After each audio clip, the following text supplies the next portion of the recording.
Hello everyone, this is the special educator Pooja Prakash from Center for Special Education Allahabad. Welcome to my channel Learning for All. आज के video में मैं ये बात करने वाली हूँ कि अगर आप आपके बच्चे को डेवलपमेंटल डिले का प्रॉब्लम है, आपके बच्चे को लग रहा है कि ऑटिज़म के कुछ लक्षण दिख रहे हैं, तो और आप अगर अपने पीडियाट्रिशियन के पास जाते हैं और अगर वो इस बात को सहजता से नहीं समझ पा रहे हैं, तो आप तुरंत अपने बच्चे को अपने शहर के क्लिनिकल साइकोलॉजिस्ट के पास ले जाइए। क्लिनिकल साइकोलॉजिस्ट आपके बच्चे का क्लिनिकल असेसमेंट करेगा और फिर वो आपको डायग्नोसिस बताएगा। 3 साल से कम के बच्चे generally high risk for autism, medium risk for autism ये नाम से लेबल कर दिए जाते हैं, क्योंकि 3 साल से पहले किसी भी बच्चे को ऑटिज्म का लेबल नहीं दिया जाता है। ठीक उसी तरीके से जैसे कि कोई बच्चा अपने डेवलपमेंटल डिले के डायग्नोसिस को लेता है, यानी बच्चा अपने हम उम्र बच्चों के हिसाब से या उस तरीके से मानसिक या बौद्धिक विकास नहीं कर पा रहा है, तो ऐसे बच्चों को डेवलपमेंटल डिले का लेबल दिया जाता है, लेकिन इंटेलेक्चुअल इम्पेयरमेंट का लेबल नहीं दिया जाता है। इंटेलेक्चुअल इम्पेयरमेंट का लेबल आपको जनरली 7 साल के बाद जब बच्चे का IQ असेसमेंट होता है तब दिया जाता है।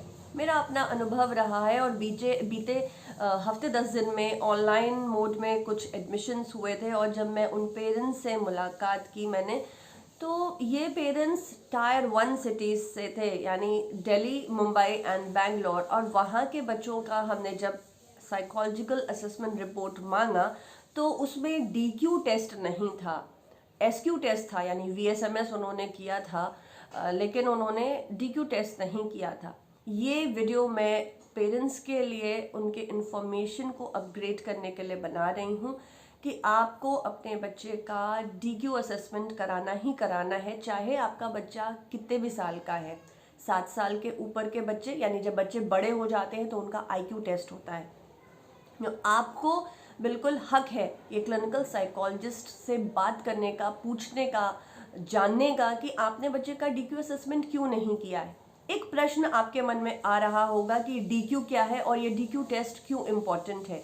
DQ का फुल फॉर्म है डेवलपमेंटल कोशेंट। DQ को आप IQ का छोटा भाई समझ सकते हैं। जैसे 7 साल के बाद IQ इंटेलिजेंस कोशेंट को असेसमेंट किया जाता है, वैसे ही 7 साल से कम के बच्चों का DQ यानी डेवलपमेंटल कोशेंट असेस किया जाता है। ऐसे में महत्वपूर्ण ये पॉइंट है कि DQ टेस्ट इम्पॉर्टेंट क्यों है। ऐसे कई सारे बच्चों ने एडमिशन लिया जिनका टेस्ट तो किया गया है, बच्चे को ऑटिज्म तो बताया गया है, ADHD तो बताया गया है, लेकिन DQ का असेसमेंट नहीं किया गया है। अब आप थोड़ा सा ध्यान दीजिए और ये समझने का प्रयास करिए, अगर आपको अपने बच्चे का इंटेलेक्चुअल कैपेसिटी ही नहीं पता है, इंटेलेक्चुअल पोटेंशियल ही नहीं पता है, DQ एक नंबर होता है, राइट। जितना ऊपर ये नंबर जाता है 80, 90, 100 की तरफ, यानी कि दिमाग उतना ही अच्छा होता है, और जितना ये नीचे की तरफ आ रहा होता है, इसका सिंपल सा मतलब है कि बच्चा हमारा कहीं ना कहीं चैलेंज को फेस कर रहा है और उसको थेरेपीज की ज़रूरत है। अब मान लेते हैं आपने ये सब कुछ चीज़ें सहजता के साथ स्वीकार कर ली और आपने थेरेपीज भी स्टार्ट कर ली, लेकिन आप फंसेंगे कहाँ? आप फंसेंगे तब जब आप साल भर की थेरेपी के बाद असेसमेंट के लिए जाएंगे। अब साल भर के असेसमेंट के बाद जब आप पहुँचे तो ऐसा हो सकता है कि आपके बच्चे का DQ टेस्ट हो, ऑटिज्म का टेस्ट हो, ADHD का टेस्ट हो, ठीक है, लेकिन टेस्ट का कैसे पता लगाया जाए कि साल भर की थेरेपीज़ के बाद फ़र्क है। बहुत सारे पेरेंट्स, अभी कल रात ही जब मैं अपने एक पेरेंट से बात कर रही थी तो उन पेरेंट ने कहा कि नहीं मैम, बहुत फ़र्क है, बहुत फ़र्क दिख रहा है, पहले ये नहीं करता था, अब ये ऐसा करता है। मैंने उनको बहुत सरल भाषा में एक बात बताई जो मैं यहाँ भी कहना चाहती हूँ कि पहले बच्चे का टेस्ट लेकर प्री टेस्ट, यानी हमने बच्चे को कितना आता है वहाँ से हमको एक स्कोर ले लेना चाहिए। उसके बाद हमको थेरेपीज़ करानी चाहिए, और गिरी हालत में 8 से 10 महीने की थेरेपी के बाद या साल भर की थेरेपी के बाद फिर आप ये therapies special education occupational therapy होती हैं, और मैं हमेशा जब भी स्टार्टिंग पोजीशन पे मेरे पास कोई बच्चा आता है तो मैं उसको स्पीच थेरेपी कुछ महीनों के बाद इंट्रोड्यूस करती हूँ, क्योंकि आज तक मुझे कोई ऐसा बच्चा नहीं मिला जिसको समझ तो सब कुछ आ रहा है 100%, लेकिन वो बोल नहीं पा रहा है। 99% केसेस में 99% केसेस में जो बच्चे बोल नहीं रहे होते हैं या स्पीच डिले के केसेस होते हैं वो समझ भी नहीं पा रहे होते हैं। तो बीइंग अ स्पेशल एजुकेटर मेरा पहला टारगेट रहता है कि ये बच्चा पहले समझे। जब समझ अंडरस्टैंडिंग डेवलप होगी तो स्पीच थेरेपिस्ट आसानी से साउंड देकर शब्दों को निकलवाने का काम कर सकेंगे।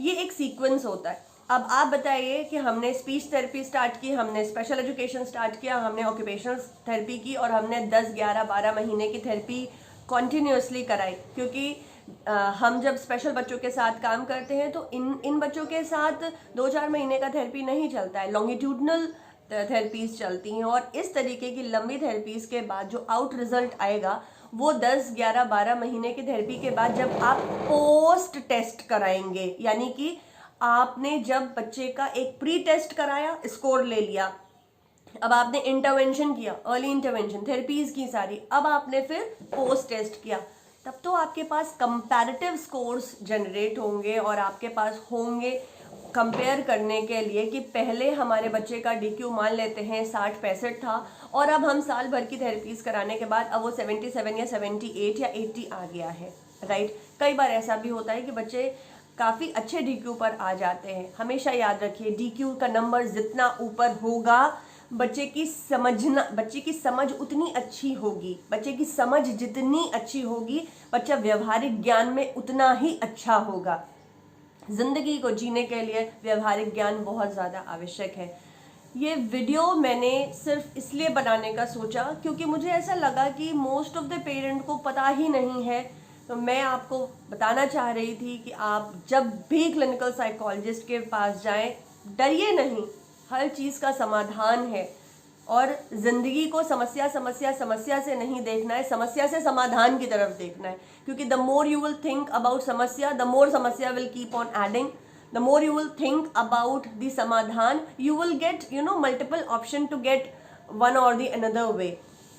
ईश्वर ने अगर समस्या बनाई है तो ईश्वर ने ही समाधान भी बताया है। हमें पॉजिटिव रहना है, कंसिस्टेंट रहना है, डिसिप्लिन्ड रहना है और समाधान को टारगेट करना है। We will definitely nail out this goal, इसमें कोई शक मुझे नहीं है।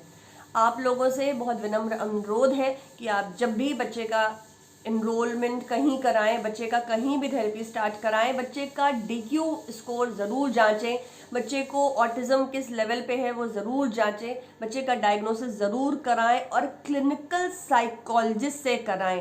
कोई भी डॉक्टर कर सकता है, लेकिन वो क्लिनिकल साइकोलॉजिस्ट का उसके पास